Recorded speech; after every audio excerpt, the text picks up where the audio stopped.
तेणु राज्य राज्य देश देश बण जंगल पर्वत झरणा केते केते दिग को अतिक्रमण करी जाउछंती मन पवन जानरे जाकि पादुका मंत्र द्वारा आज एते सबु जगह को जीवाकू संभव हो पारुछि। प्रभु आज पादुका मंत्र को स्मरण करुछंती। 5 जन आज जोटिकी चाहूँगी सेटिकी जाई पारुछंती।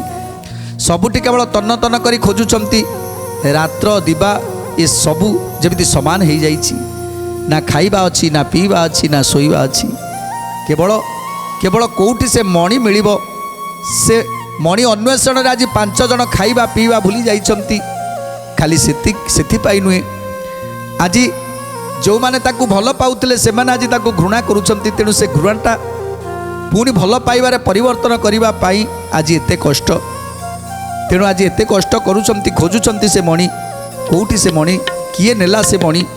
तेणु खोजी खोजी शेष रे जाई जम्बूदीप पाखरे पहुँची। से पथ को अनुसरी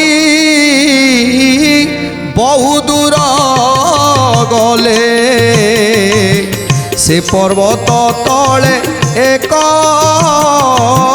विवर देखिले। से पर्वत तले एक विवर देखिले। से पर्वत तले एक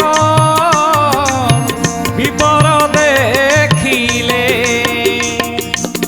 तेणु जयंती नगर रे जाई पहुँची गले। जयंती नगर रे गोटे जम्बू नदी अच्छी। से जम्बू नदी तीर रे जाई टिके आश्वस्ति लाभ करुछंती।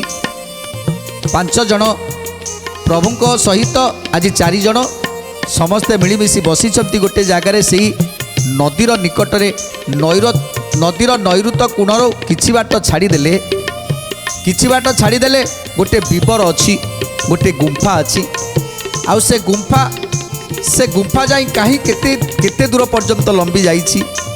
तेणु से आश्चर्य गुंफाटा को देखी आज समस्त आश्चर्य हो जाउछंती जे नदीर तीर रे एते बड़ गुंफाटी अच्छी। तेणु ए गुंफाटा कोउठी जाई लंबीछि ताकू टिके देखिबाकू पड़िबो।